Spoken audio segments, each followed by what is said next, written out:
Good evening, and welcome to yet another episode of Let's Talk Shop with Russ. So glad to have you. Shane's over there making me laugh. Glad to have you with us tonight. A lot of them have been telling me I've been having some problems with the. They're making me laugh. Glad to have you with us tonight. Hold on just one second. There is a echo in the background, and it's me. So I had it over on the. I'm back. Had it over there on YouTube, but I always keep doing that. I don't know why. As many times as I do this show, you would think I'd forget about that, but I have to open up YouTube in the background in order to start the show, and I forget to close it out. So I get that running behind me and saying stuff. So it's kind of freaky. I can hear my own voice, and I'm going like, what? So anyway, glad to have you with us.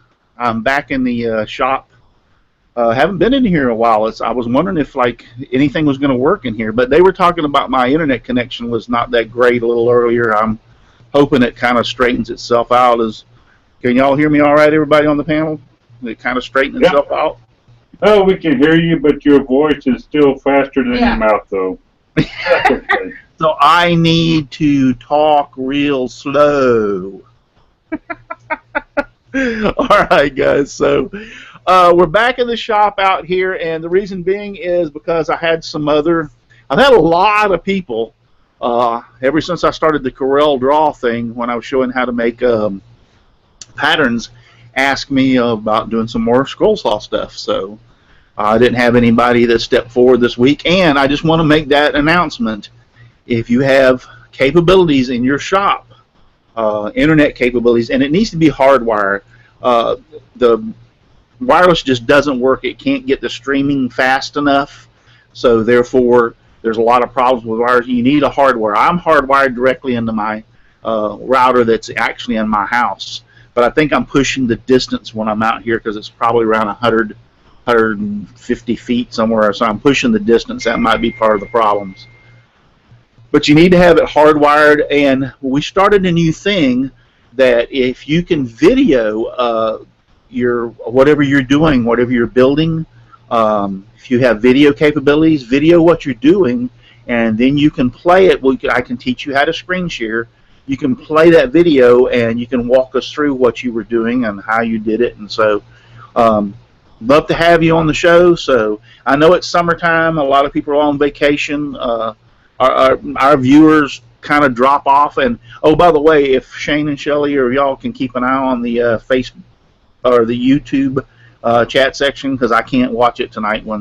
Even if I had the other computer set up, I couldn't watch it because of doing everything tonight. So not a problem. We got it. If you see questions or whatever, let me know. Okay. But I can show you how to do it, and we can walk you through it, and we can see what you got for us, see what you can make. So love to have you. That's about all I can. Somebody was texting me over here. Oh, I was hoping it was Charles. Charles was supposed to be on the show tonight. He's probably asleep again. So no, probably Donald. He texted me and said that you're late again. Oh, I'm late again? Yeah. Well, the reason being tonight was because I ran in the house real quick to make sure that I was connected to the router that I was supposed to be connected to, so that I would give you all a good clean signal. So anyway, tonight we're going to go over compound cutting on the scroll saw. I'm going to have to change the camera situation here in a few minutes because when I scroll, it will actually cause the computer to have wooden floors in here to vibrate, so I have to come off the ceiling with the mount to keep that from happening. So compound cutting. First, let's go through and I'll talk about my sponsors. My sponsors are Devobal Technologies for web design, hosting, and development. Visit devobal.com. Now, Devobal gave away some websites last week, so if y'all don't know, so they I'm really just want to say thank you to Frank again for all he's done for everybody, and I know that he has been working with Donna this week on her website already, so really good. And then Olivewood 2000 for beautiful, elegant, Holy Land Olivewood. Visit Olivewood 2000 on eBay today. And FastCap. For innovative products for the professional woodworker, visit fastcap.com. I think that's pretty well all the way out of the way. Let's go down the panel and introduce ourselves. We'll start from my right to left, and Shane Shelly, you're up first. Hi everybody, Shelly Cole here from Know What Mom Knows. And not much is happening right now on my channel. Have some computer issues, but it's all going to be fixed up here really soon. You're not the only one that's having computer issues. Poor Donald's had them too. So Yeah, poor guy. go ahead, Shane. My name is Shane. You can find me on all your social networks, all that, under Shane's Hobby Shop. Now, something I'm doing differently tonight, you can see that I'm actually wearing headsets tonight. That way I can hear you. The reason why is because I am deaf, and I'm supposed to wear hearing aids, but yet both of my hearing aids broke on me. Not my computer, but my hearing aids. So I got them sent off to be fixed, so I got to hear y'all through the headset. So that's the only reason why I got them on tonight. Sounds good. And next is Russ. Russ Meadows, coming Howdy. at you live. You can find me on Facebook under my name, or my Facebook page and Instagram under Rusty Nails Woodshop. Then Mr. Dave Gatton, CNC Dave. Thank you, Russ. My name's Dave Gatton. You can find me on YouTube, Facebook, Twitter, Instagram, all that good stuff under Dave Gatton. Thanks for having me on, Russ. You're welcome. And for those of you who don't know or may not remember, right after my show ends, Dave's show starts, and he has CNC with Dave on his channel. Is your channel Dave Gatton, right, on YouTube? Yeah, it's just the Dave Gatton channel. Yep, the Dave Gatton channel. So Thanks for the plug, Russ. You're welcome. And it runs from 9 till 10. Yeah, well, actually, it runs from 9 till whenever he shuts the thing off, because the last couple of times I've been on there, we've been out to the wee hours of the morning. 9 to 10, unless you catch the marathon session, which was last week. We were over 2 hours last week, I think. Yeah. We're gonna try to hold it down a little bit this week. Some good information for you all out there that have CNCs. Then Chris. Hey guys, Chris Ahearn here from the Old Cranky Workshop. You can find me on Facebook at the Old Cranky Workshop, on YouTube at Chris the Wheeler. And my only technology problem this week was, if you're going to start a video project, make sure all your batteries are charged up.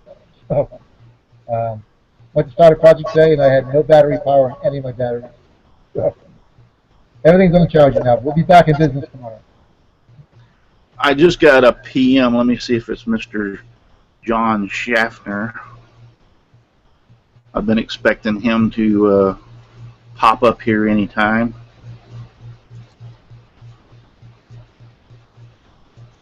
Come on, John, we're missing you on here. Oh, I just emailed or PM'd the wrong person. Hold on 1 second.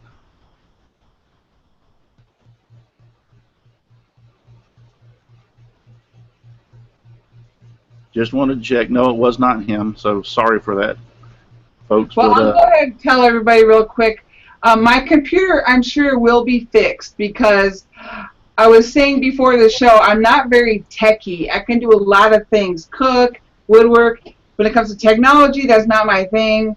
And so my computer is doing 244 updates, because every time the little thing comes up that says, your computer is not going to do an update, let it, you can let it go through, or you can cancel. I always hit cancel, and I've been doing that this last year, so that's why my computer's having problems, because I've canceled every single update. Hey, I know, bad on me, so it will be fixed. Shane is fixing it. Just want to let everybody know. I told her, Russ. Yeah, you can't do that. I And didn't know that. and then Brian. Hi, I'm Brian Gidney, owner of Summers Woodworking. You can find me on all the social links under Summers Woodworking. I also run a show on the weekend on Fridays. It's called the Summers Woodworking Show. Stop on by sometime. I'd like to see you. Yep. Fridays at 7 p.m. Eastern Standard Time, correct? Yes. Yep. All right, guys. Well, a few things that we'll go right into talking about compound cutting.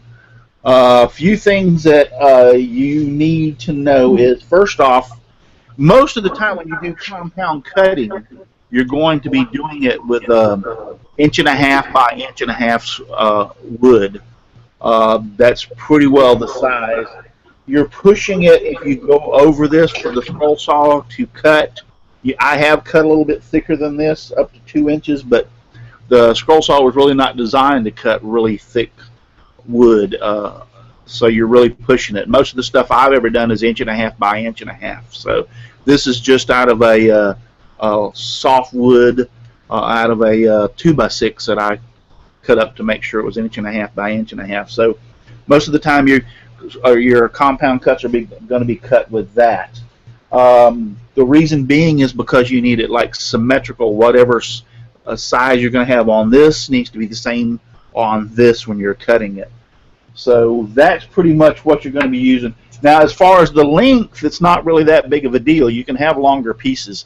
What you have to do is, in order to do compound cutting, you cannot hold this in your hands to try to cut it compound, especially if it is a complicated pattern. For instance, these little, I've cut these little dolphins out before as a compound cut.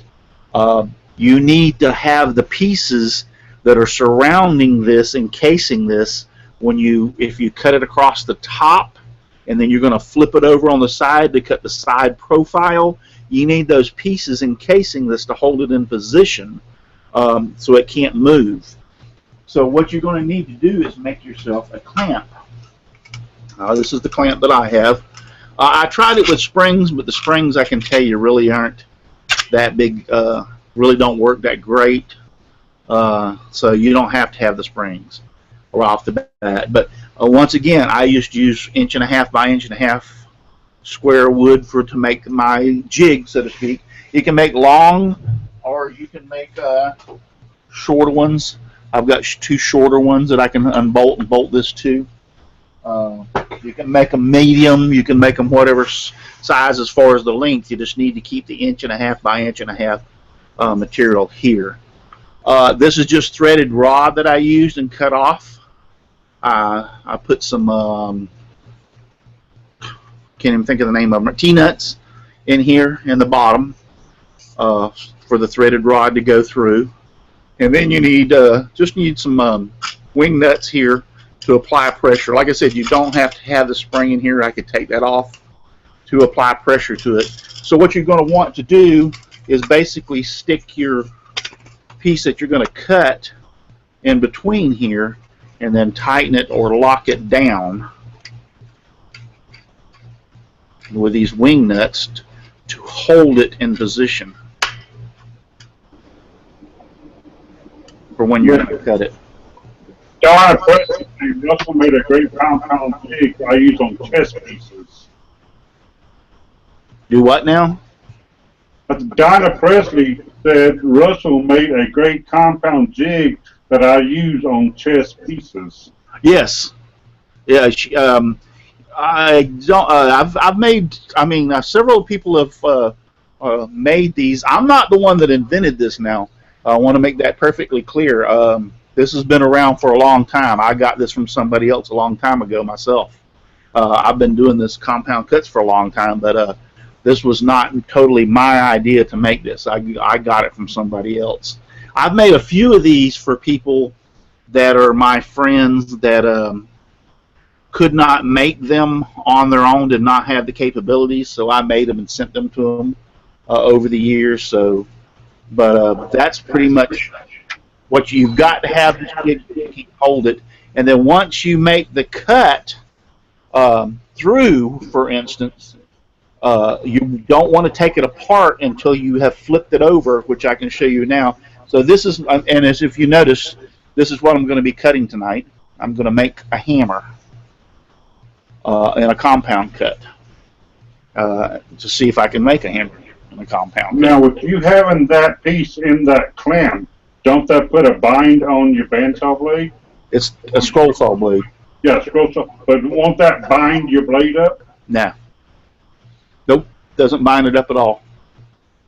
Not at all. I'm sure if you put excessive force on this, where you took a wrench and kept on putting pressure on this, it might cause some problems. But yeah, no more pressure than you need to hold this. It doesn't cause a problem at all.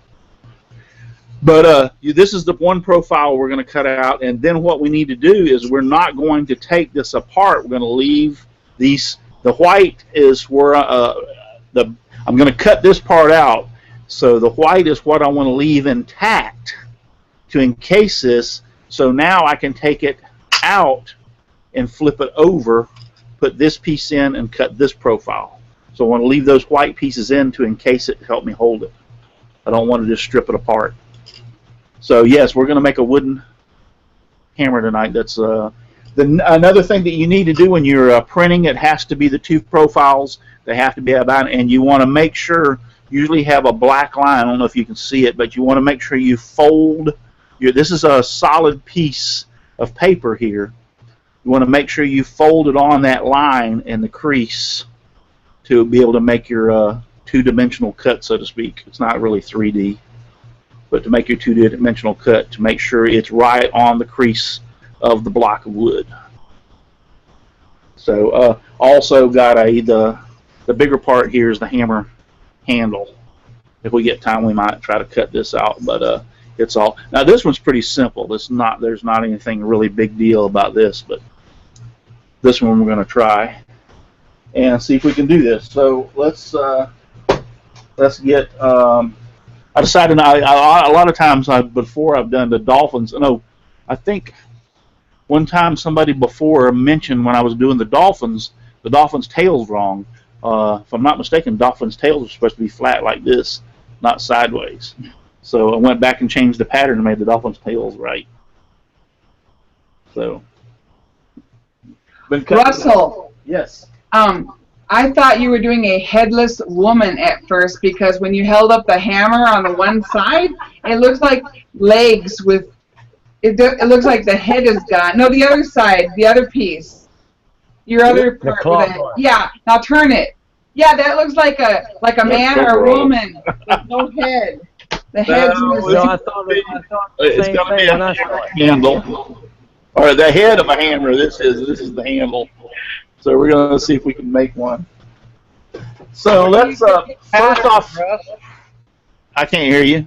Where do you get these patterns at? This one is mine. I designed it.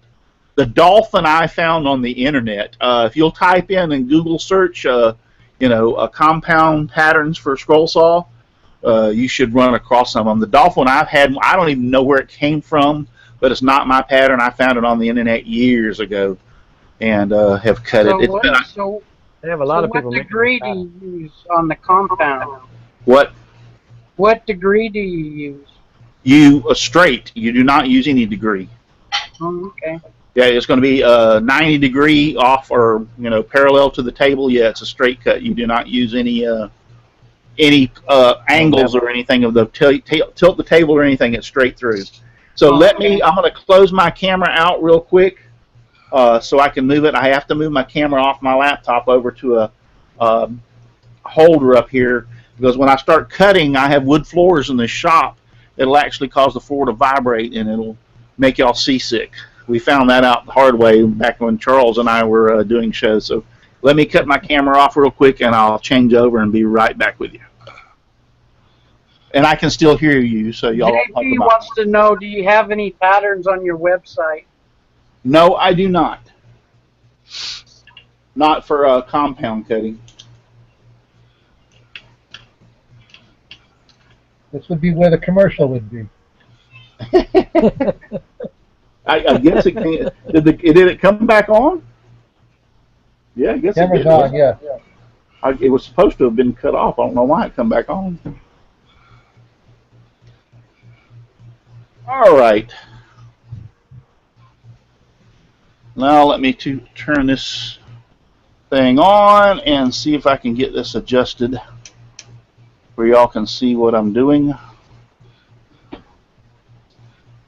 Katie I've got- Dotson says that Scroller Online has some compound patterns. They do. Sue May has some I also. usually make all of my own when I want to cut them. So, like this, this I just threw this together, and actually I'd done one a while back. It's been a long time ago, but just to see if it would work, and it does work. So, but we get this put down in here like so. You got to make sure that the board's flat and that's flat down inside of it, and tighten it up so it can't move around.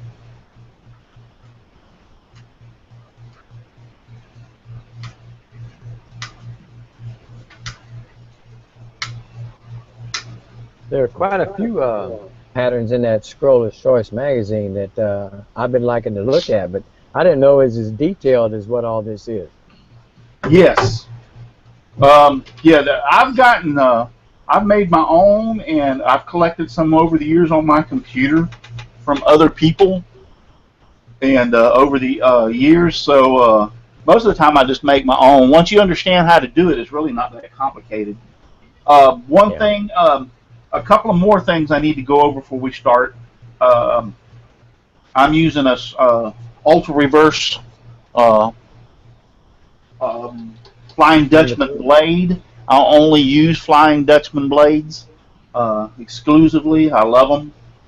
You can get by without you having to use the ultra reverse if you want to. I just like the smoothness of the cut.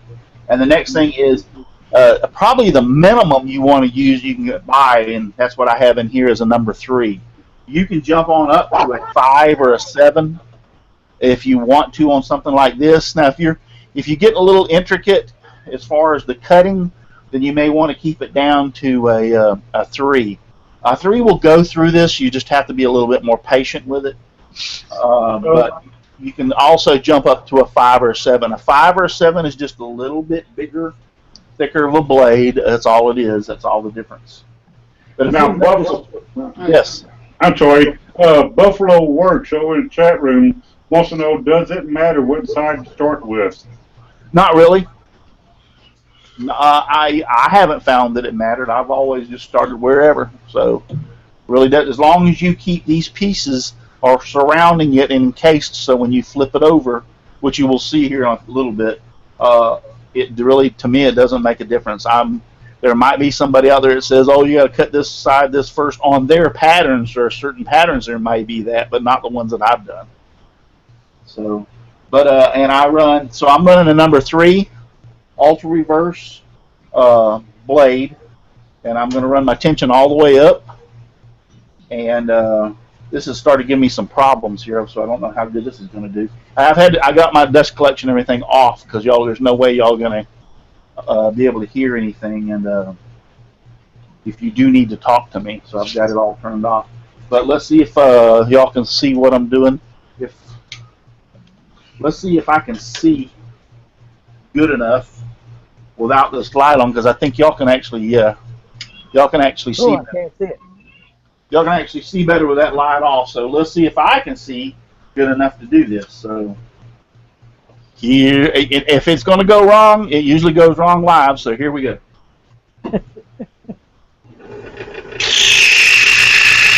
And if I don't know if is it too loud for y'all? If it is, I can mute myself. It should automatically kind of like mute once it gets so loud. So we'll see how that goes. If not, holler out and I'll mute myself.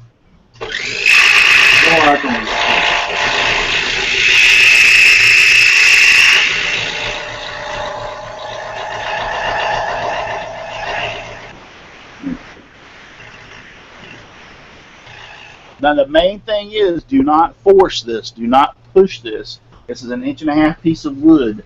Let it take its time. I think I pushed it a little too hard already because I can kind of get that little smell that it might be burning a little bit. So yeah, you got to take your time and do this. Don't think you're going to sit down and whack one of these out in like 10 seconds or a minute or whatever. It takes a little time to cut this thick of wood.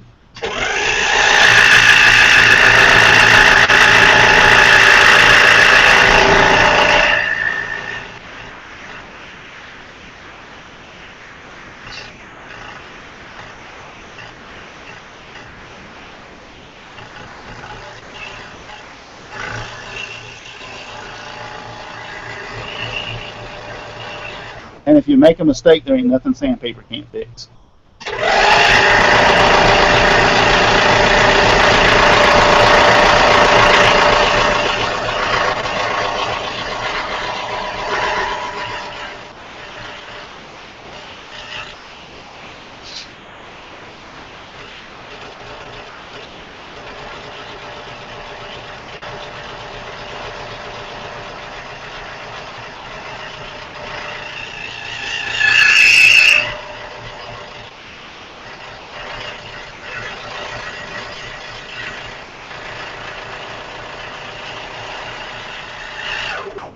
Now you can still perform. Shelly.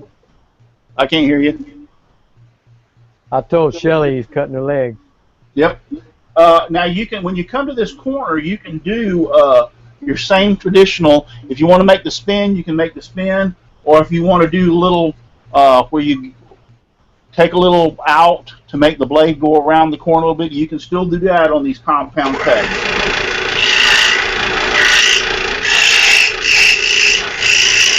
So what you notice I'm doing is I'm taking a little bit out on this corner to allow my blade to turn a little bit more freely when I go around.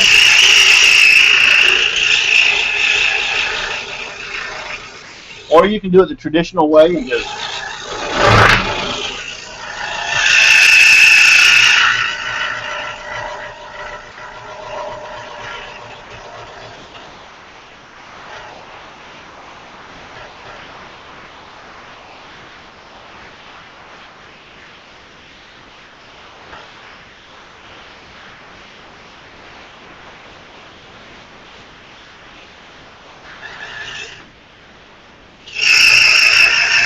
Now what I'm going to do in this corner of this V is I've cut down into the V. I'm going to back up a little bit, and I'm going to come down the other side into the V. I know y'all probably can't see that great, but come down to the other side into the V to make my V nice and a nice crisp corner in the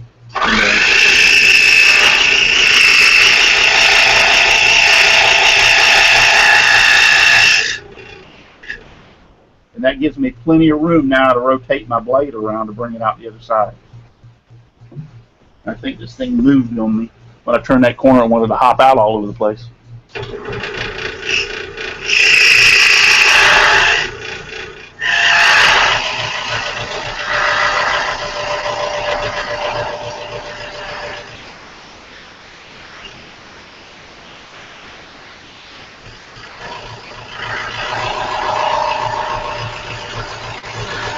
Now people will say, you get your finger dangerously close to that blade. If, in all sincerity, it really can't cut you unless you force your finger onto it. The only time I've ever had it cut me a little bit is when I've had my finger in this position holding down real tight and it came in contact. It's got me a little bit on the tip of my finger. Scroll saw is probably one of the safest tools there is in your shop, in all sincerity.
Okay.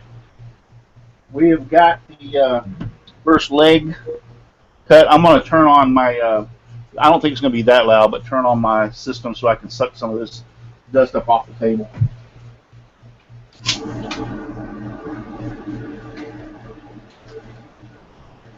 No, that's not loud at all, Russ.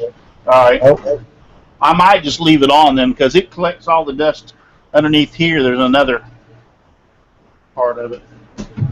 Yeah, I say go ahead and leave it on.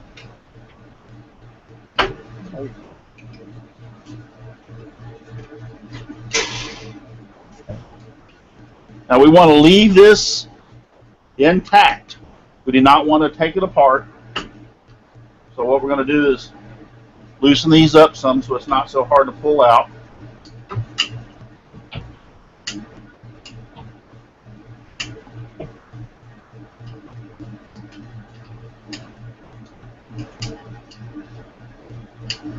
I hope this turns out I don't make myself look like an idiot.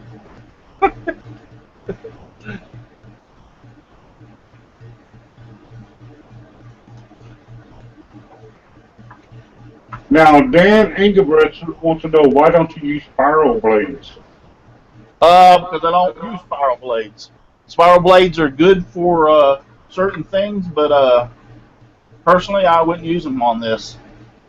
They're good for portraits, for scenes, if you're going to do like a deer in the woods and have trees, and they're great for doing that. For human portraits, they have their place. Actually, this is, if I put a number 5, and this would probably go a little quicker. I just had a number 3 already in here because I've been using it for other stuff. But you want straight, you can use a skip tooth or any kind of blade that cuts a flat blade, but you can use a spiral if you want. I mean, Charles Deering uses spirals for just about everything on the planet, so I don't know if he's ever tried compound cutting a spiral blade or not. Yeah, same here. That's all I use is spiral. I haven't even tried the other kind of blade, actually. Yeah. I haven't been bold enough to try this with a spiral. What name brand blades do you use? Flying Dutchman. I forget the camera's over here. And you can get these from Wooden Teddy Bear because they took over my friend, can't think of his name. What was his name, Russ? Mike Morlock. Yeah, Mike Morlock from, he had it. They took over. Mike's workshop. Yeah. His workshop's still up. Yes, it is, and they're still taking orders, and if you order from his website, you actually get a cheaper shipping. So, sure you can order from either or, but I use strictly Flying Dutchman. These are all ultra reverse. This is a number 1. If you see my little holder over here for my scroll saw blades, all I did was took a piece of 2x4 and bored holes in it for these pieces of I think they're stuck in there so I can't get them out, but pieces of PVC pipe, and just cut them on a slant, and I just stick my scroll saw blades down in there so I can see. I know it goes from 1, 3, 5, 7, then it goes over to spirals on up from that, and then I've got more blades in containers if I want them in little bits. So these are just the most common blades down here that I normally use all the time. I do have others. All right, now we got that. It's basically the same thing here. Now you'll notice basically on this, when I make this cut up, I'm just basically following the crack between this here and the pattern. That's all I'm going to do because this pushes right up to the edge. So basically I'll let the scroll saw blade just follow this around and then bring it back down. And the same down here at the bottom. I'm really not going to be cutting any material, so to speak. It's just going to follow the space, what little space there is. That's just a 2-profile cut then, right? It just gives you a 2-profile yes. cut to make the whole thing. It's basically 2D, it's not 3D. Yeah. All right, let's see if we can get this part cut out.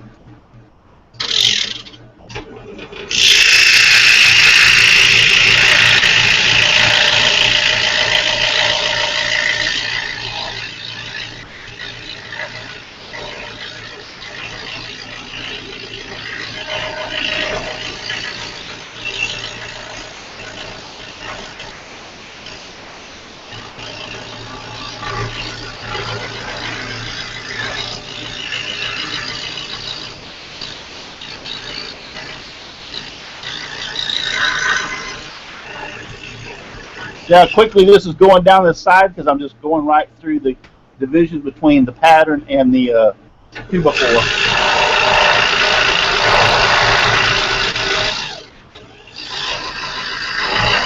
And if it cuts into your holder, it's no big deal. I mean, these are pieces of 2x4. If you mess them up, you just make a couple of more.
But the biggest problem I have, the most injuries I've ever had on a scroll saw, is me getting my finger over here and this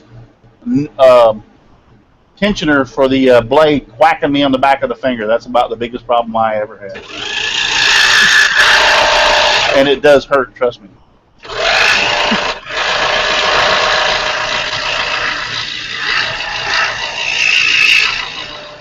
Hey, Brian.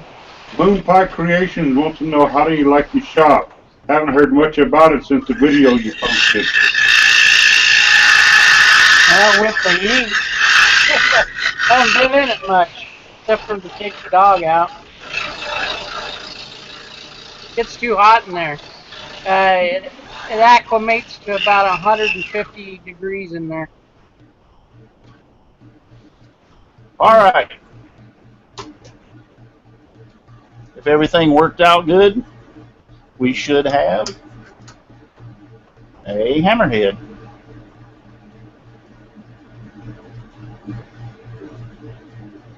And you'd wonder, why do you do these? Or why would you want to make a hammer? Well, I think it's unique to make your own scroll saw hammer, and I had a couple of ideas of, I'd take regular hammers and that I get cheap $5 hammers and put, like I gave one to Dave Gatton that has Garage Works CNC. I made mine. I think I gave one to Charles Deering.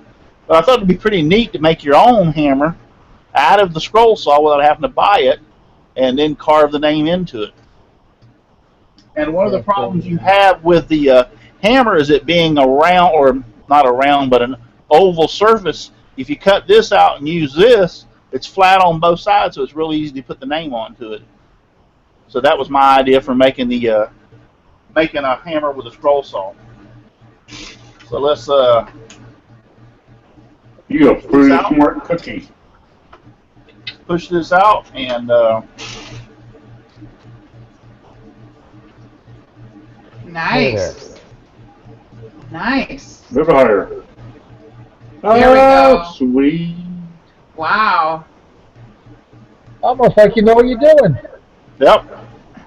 So you see, it's even got a rounded on the front. Yeah. Nice, I like that. Some people are wanting to know if this pattern that you just had here that you created, will it be made available? I'm asking for myself. I can put this on my website. Yeah. I love it. If y'all want to do this, I'll put this on my website. I love it. Thank you. So, but you see all the little pieces that fell apart around. You actually got pretty cool the way it cuts through and makes all these. Sure Pretty is. cool, yes, indeed. So, Okay, you got 18 minutes to cut the body of it. do what? You got 18 minutes to cut the handle. I don't know if I'll get to the handle or not.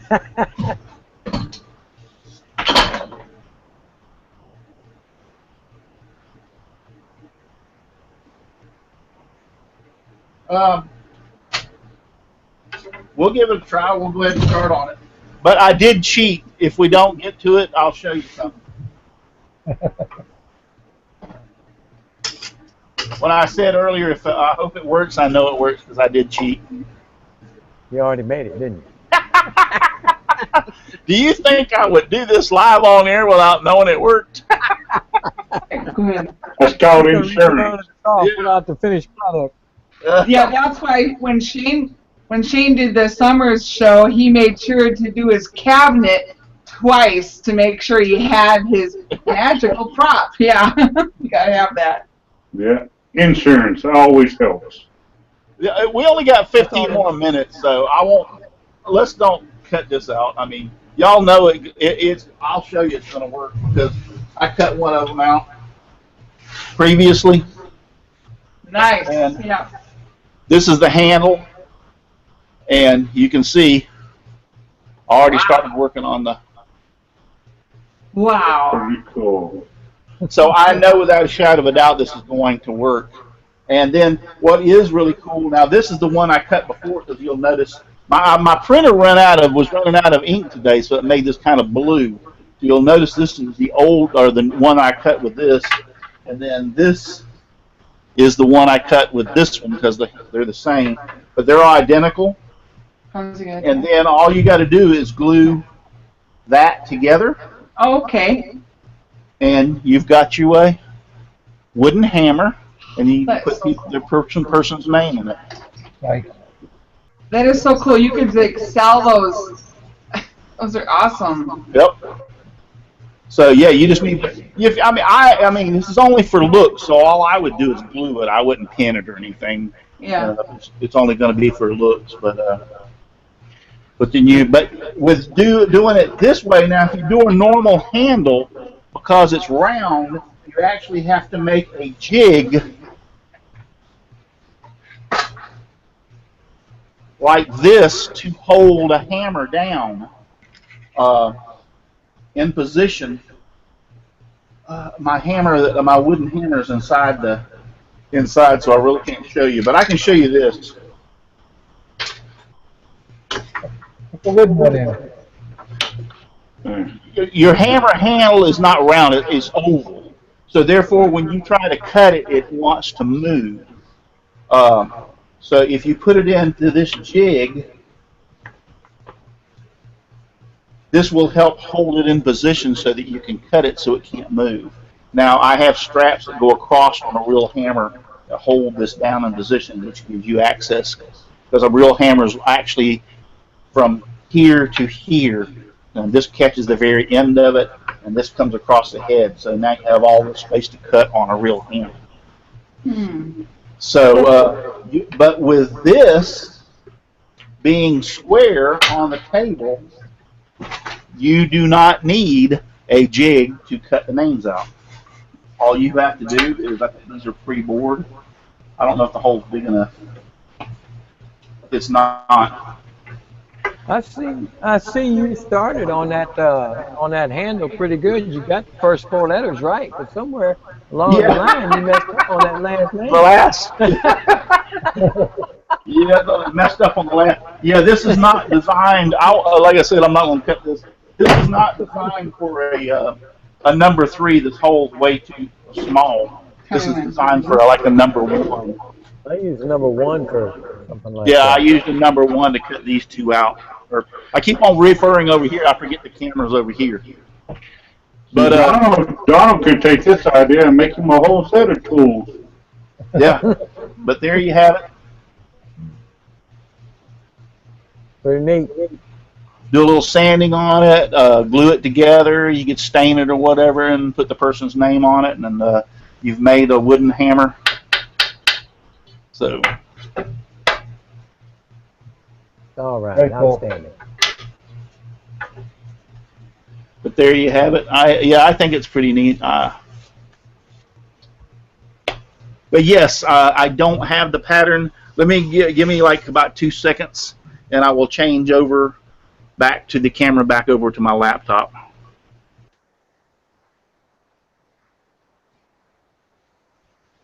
Time's up.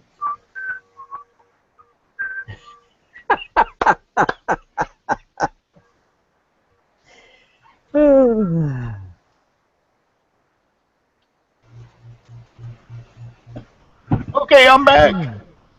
And there's a question over in the chat, Russell. Katie Dotson wants to know, could you put the handle in the CNC to engrave it? Actually, I could. Yeah. Most definitely. That's a good possibility. So That might be one of the first things I do. Yeah, but I like it when it's cut all the way through. I think that looks pretty cool. Yeah. Yeah, I think it looks pretty, rather than engraving it, I think it looks pretty doggone cool. But and this has the if you'll notice, I did not put that on there. That's the way it cut out. It has the kind of like tapered end on the end of it. That's part of the pattern, the way it's cut. Just by cutting that little bevel on the end, it will produce that. Pretty sweet. So, yeah, I've been wanting to try it for a while, and when I first thought about doing these compound cutting for the for this week, I had been wanting to think. I'd been thinking about making a wooden hammer for quite some time, and I decided, you know what, I'll sit down in Corel Draw. I drew this all in Corel Draw, and tried the first one, and it worked great, and so that's what I did for the night. I think that's pretty realistic. Yeah. JP wants to know if you can cut that on the CNC. Do what? JP was wondering if you can cut that out on the CNC. I'm sure a CNC could probably cut this out. The only problem the CNC would have would be coming up to that V. That's pretty tight. I don't know. Smallest bit I have for my CNC is a 32nd, and that's smaller than a 32nd. Yeah. You'd probably get it close enough. Yeah, it'd get close enough. I would imagine that would work on a bandsaw too. Same compound. Yes, you could cut this out on a bandsaw, most definitely, using an 1/8" blade. You could cut it out on a bandsaw. One that the whole compound cut with a jig. Yeah. But yeah, the jig is really nothing. It's not rocket scientist. Like I said, it's threaded rod, some wing nuts, put some T-nuts in it, bore the holes, put it through just to be able to clamp and hold this down in position. Because you've got to keep. You seen tonight after I finished all those little parts that fell out of it. You've got to keep those with it and intact when you make the flip over to the other side, because they hold that together and secure so you can make the cut. If not, the thing's going to rattle, fall apart, and you'll break it. You've got to keep it secure and together. Makes sense. There's a question. Hey, Okay, Russ. Yes. Jim Bashir says you need to have Rebecca DeGroot on as a guest sometime before we adjourn. Yes. I have sent a message to her. She was live the other night, and I talked to her during the live and mentioned it, and a few other people actually brought up the fact that about the show and having her on it. So we'll see if she can is available. I'd love to have her on. So she does some pretty cool stuff on the lathe. So. But that's about it for tonight. I would recommend a fairly soft wood anytime you do something, especially this large. If you're getting by with doing little birdhouse, there's some birdhouse ornaments that you can do that are very small. They're only probably 2 or 3 inches long. You might be able to get by doing some harder woods. But when you're doing something this long of a cut, you want to try to keep it fairly soft. I think this is actually spruce that I'm cutting. It may not be, but it kind of smells like spruce and cuts like spruce. And it came out of a 2x4, which is SPF, so it could be spruce, pine, or fir. So But I think this is spruce. I don't think it's pine. It's a little softer. I would not, especially on something this. I mean, you could do a hardwood, but you saw how slow it was when I was cutting this. You're gonna have to take it really slow if you're using something like mahogany or cherry or something. You're gonna have to really take it slow to keep it from burning, because you're realizing this is an inch, and this is actually inch and a half. It starts out, but it's not totally an inch and a half, especially down on this end. This is pretty close to that. But yeah, I've noticed whenever I'm doing those long cuts like that, I can't use a number 3 blade. yeah, Because it tends to start burning. yep. It closes back up after I pass through, and it puts pressure on the blade and kind of burns. Yeah, so I've had to go to the ones. Oh, one even? I usually jump up. I use the ones, and I have no problems with burning at all. Cool. I usually jump up to like a 5. I've got 5s, but I've never. When I figured 3s were bad enough, I wouldn't try a 5. Maybe I should. Yeah, I usually jump up to like a 5. I haven't tried it with a 1. That's pretty courageous, because a 1 is pretty thin. But I get what you're saying, because it's so thin, it gets through there because of the pressure and. Exactly, and then when it closes up, it doesn't pinch it. Yeah. Usually, if I'm doing spruce or something like this, I always use a number 3, and I've never had any problem. So, but that's when you're cutting small stuff like this, you can get by with using that, because there's, I mean, even though it's not a long drawn out cuts. There's a lot of curves and stuff. Mm-hmm. This is a lot of long cuts. So. Yeah. Your hammer, could it possibly be aspen instead of pine? It could. It could. Because it's really white. At least that's what they're saying in the chat. And yeah, it does look really white. So that's yeah, it could be. But SPF, when you buy it at Home Depot and it has an SPF marked on it, it's usually spruce, pine, or fir. Oh, okay. Yeah. Yeah, we just bought some 204 not too long ago that was Douglas fir. Had a nice little red tint to it. Yep. Really nice. I like that. I have some Douglas fir out there in 204s myself, but this came out of a 2x6 that I got at Home Depot, and it was SPF, and that, I don't know if y'all know that, but SPF stands for, it can be made of those 3 materials: spruce, pine, or fir. Oh, okay. And that's usually construction grade. Yeah. So I would say no, it's not an aspen. I would almost be willing to bet. It has SPAF.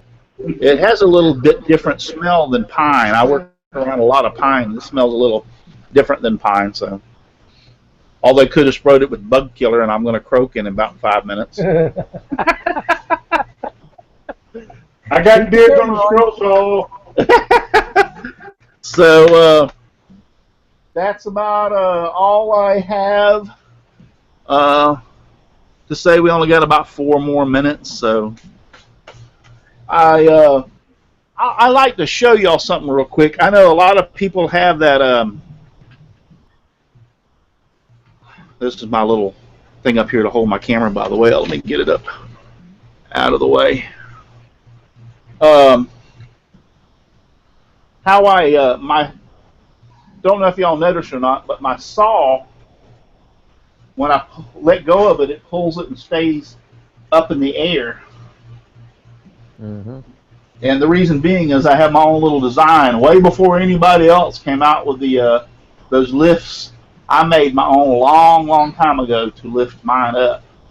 And basically, let me see if I can get around here and show y'all how I did it. This camera cord is fairly long, so we should be able to. Hello. How are you? Oh, same principle. But basically, the bar comes up here and hooks to a screw, and I put a big different screw. It's a little longer for the flat bar, and then it goes down, and I cut. That's not a very pretty cut, but to a slot with a nut on it, and that's using the same bolt and hole that was in the scroll saw to begin, or just a longer bolt, the same thread pattern and everything. And then on the end, I put a spring that goes down with a tensioner all the way down, and it hooks into the wood on the back of the scroll saw, so I can actually control the tension through this. I think it's a turnbuckle. Yep. And I can control the tension on it so that the more tension I put on this, if you'll notice when I let go, as soon as I unhooked the blade, this thing pops up for me out of the way. And I can control that tension back there with that spring, and I really like that. So as soon as let's put this back over here. Now I notice it can turn on and off very easily without you whipping anything. So you got it on like on a foot pedal? Oh yeah. Oh yeah. I got a foot pedal down here on the floor, and this is always locked on, and I put tape over this switch. You need to cover it up with tape because sawdust will get in there and cause you a lot of problems. Mine stays on all the time, but so when I lock it, let's get this down a little bit more. When I lock it down, yeah, I'm stepping on the foot pedal over here on the right, and that controls it. I don't use any of this. I cut mine maximum speed, wide open. But what I wanted to show you is the fact that when I release the blade, it immediately moves back up out of the way. Oh, okay. Which makes it really nice to when you're changing patterns and stuff. And it's fingertip pressure, trust me. It don't take much to push it back down. I got it set just right. I can use my finger and push it right back down, hook the blade back in. About how much was that scroll saw? This scroll saw? Yeah. Yeah, these are like 500 without the stand. I think Not it is. bad. Yeah. Not bad at all. The stand's Yeah. $130. So I just wanted to show you all that. I made this years ago, long before that guy has making them now that are actually plastic that lifts them up. I made that years ago to lift mine up. I got tired of trying to hold it up, and then I was tightening down on the bolt to hold it in the position, and I had read somewhere, and a few people had told me that would actually be bad for it to tighten that bolt down that tight where it would hold it in positions. So I sat here and scratched my head for a while and went like, there's got to be a way of me making a lift. So that's how I come up with the spring and the tray buckle or turnbuckle back there to be able to control the tension on that spring so as to not overpower. I don't want this so that I can't push it down real easy. I want to be able to push it down real easy. Mm-hmm. So that's just a little thing. Well, we're running at 9 o'clock, so it's time to thank y'all all. I'm sorry I wasn't able to be in the chat and watching y'all out there tonight on the chat, but thank you for being there. We had a real good turnout. I don't know how many we had over there. My thing on here tells me there was like 35 at one point, but thank you very much for y'all being out there. I appreciate it very much for you watching and participating, and thank you guys on the panel, Brian, Chris, John, Russ, and Shane and Shelly. Thank you very much. Thank you for having us, Russ. We really enjoyed it. If that's all. If anybody else got anything else they want to need to bring up? Go ahead. I do. I hung here to the very last inning. Now, you going to tell that man to give me a website? I didn't cut out on you this time. Yeah, me too. Yeah. I didn't cut out early to go. Dave's been messaging me. I didn't leave now. I hung to the bitter end. All right, I appreciate that. All right, guys. Well, thank y'all thank you for watching. I hope you learned something tonight, or I was able to give you a little bit more information that you can take away and make things a little bit easier, better for you and your shop.